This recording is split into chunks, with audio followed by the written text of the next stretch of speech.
बिस्मिल्लाहिर्रहमानिर्रहीम। अस्सलाम वालेकुम फ्रेंड्स, आज हम मेरे तरीके से सरसों का साग बनाने लगे हैं जो इंतहाई मज़ेदार है। इसकी कुछ सीक्रेट टिप्स हैं तो वीडियो को एंड तक देखिएगा। तो चलिए स्टार्ट करते हैं। यहाँ पर मैंने 3 केजी सरसों का साग लिया है, हाफ़ केजी बाथू है, हाफ़ केजी हरी मिर्ची हैं, 2 बड़े साइज़ के प्याज हैं, लहसुन अदरक है, साथ में नमक है। सरसों के साग को और बाथू को बहुत अच्छी तरह वॉश करके कटिंग कर लें। साथ में इसमें हाफ़ केजी हरी मिर्चें, 2 बड़े साइज़ के प्याज और लहसुन और अदरक को शामिल कर दें।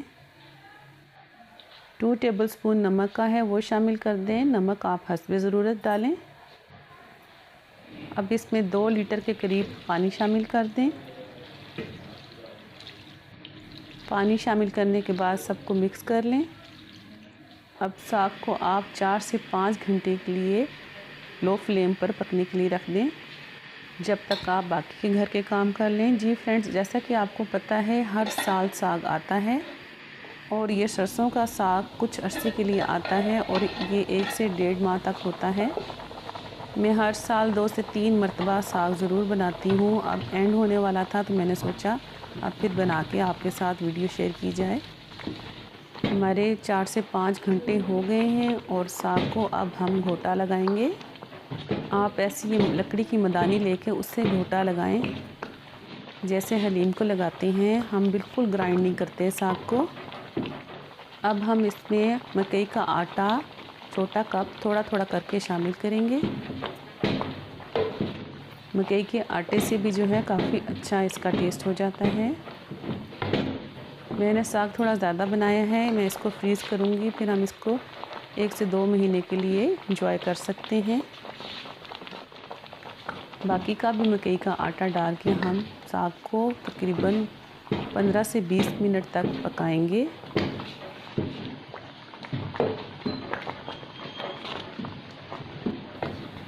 पंद्रह 20 मिनट हो गए हैं, हमारा साग रेडी हो गया है। अब हम तड़का लगाएंगे। तड़के के लिए आप देसी घी, ऑयल कुछ भी ले सकती हैं। उसमें अब बड़े 2 साइज़ के प्याज काट के शामिल कर दें। प्याज को हमने गोल्डन ब्राउन करना है, क्योंकि तड़के में गोल्डन ब्राउन कलर ही अच्छा लगता है। जी फ्रेंड्स, यहाँ पे मेरी सीक्रेट टिप ये है कि मैं यहाँ सिर्फ प्याज के साथ तड़का लगा रही हूँ। थोड़ी सी लाल मिर्चें और हरी मिर्चें शामिल करेंगे और बस। आपने स्टार्ट में देखा होगा मैंने लहसुन और अदरक डाल दिया था। मैं इस स्टेज पर लहसुन बिल्कुल भी नहीं डालती, सिर्फ प्याज को ब्राउन करके तड़का लगाती हूँ और लहसुन का इस तरह कच्चा जो टेस्ट होता है वो नहीं आता।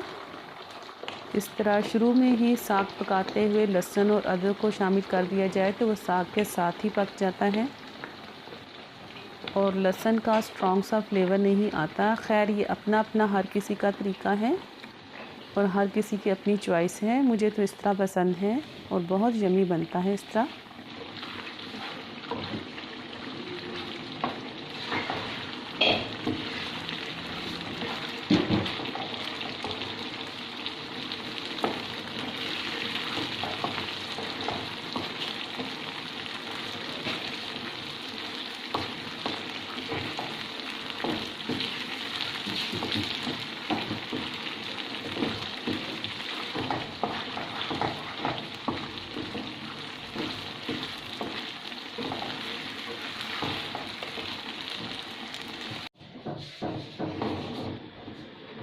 तड़का लगाने के बाद 4 से 5 मिनट तक साग को और पकाएं।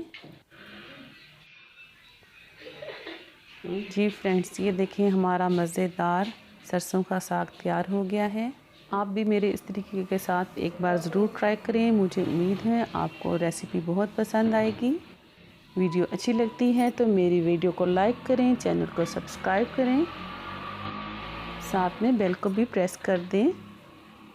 अपना बहुत सारा ख्याल रखिएगा, दुआ में याद रखिएगा। इजाज़त दें।